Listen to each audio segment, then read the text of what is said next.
Don't ever let your seller have the property for rent at the same time as when you're selling it, especially if it's a property management company that's not your company. This is part 2 of crazy shit that happened to me in the last couple weeks in real estate. So we had this investor and he bought a townhome sight unseen and he tried renting it and he took a risk and a gamble on the market and it didn't work out so well. So he had to put renters in there for less than his mortgage, property taxes, and insurance just for the first year to get someone in there to stop the bleeding because he had a loan on the property. So this is an investment, it's rented, and he just wants to sell it because he's losing money every single month. It's a negative cash flow. So we go in and the tenant is still in there and they're on a 30-day notice and the place is nasty. It smells, the carpet is ruined. This was a brand new townhome. The walls, everything is just gross, okay?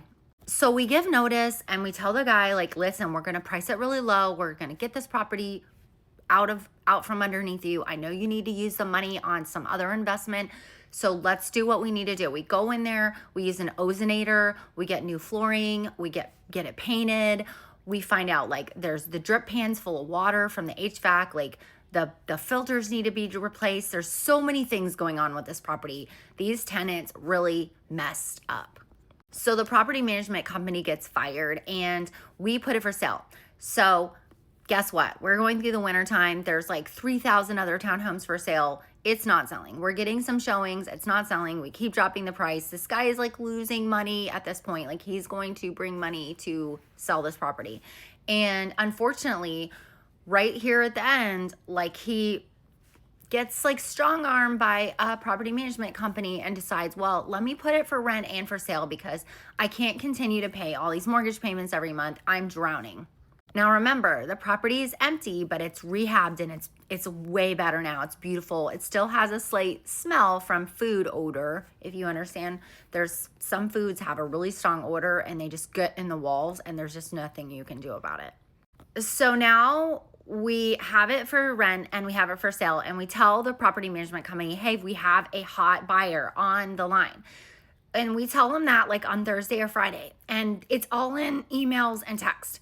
So over the weekend, we get the offer and we're like, wow, this is a really good offer. Let's take it. So he takes the offer only to find out on Monday that the property management signed a lease already and let someone move in over the weekend, knowing we had a buyer.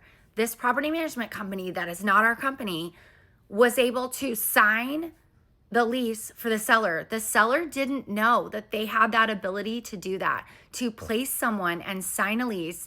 And like he never even received a deposit or anything. He wasn't even communicated with on this person or people or whatever.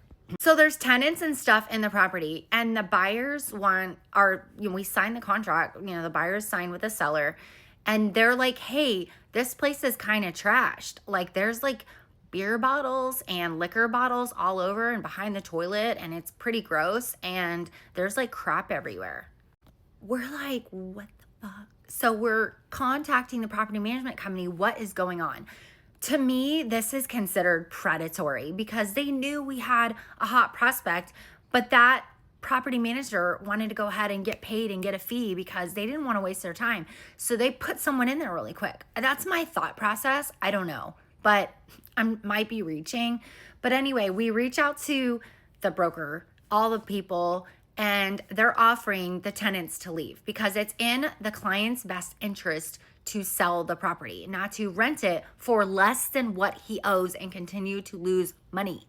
Y'all, they come back and they throw the contract and say, well, he signed and we were allowed to do this and the tenant doesn't want to leave and they want like $20,000 to move. They want like remedy and all this kind of stuff.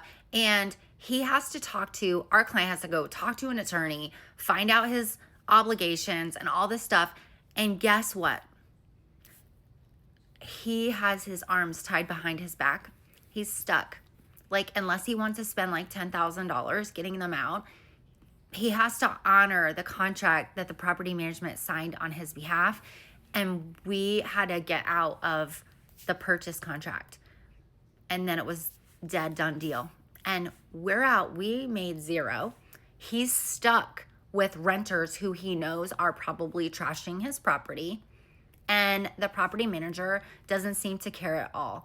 What would you guys do in this situation? Do you think this warrants a like a complaint to the property management division of the state? Do you think that there was any fault here? Do you think that the seller should have read the agreement he signed before signing it with the property management company? Do you think that that should be allowable? I want to know your comments. Let me know. And there's going to be a part 3 of crazy shit that happens to me in real estate.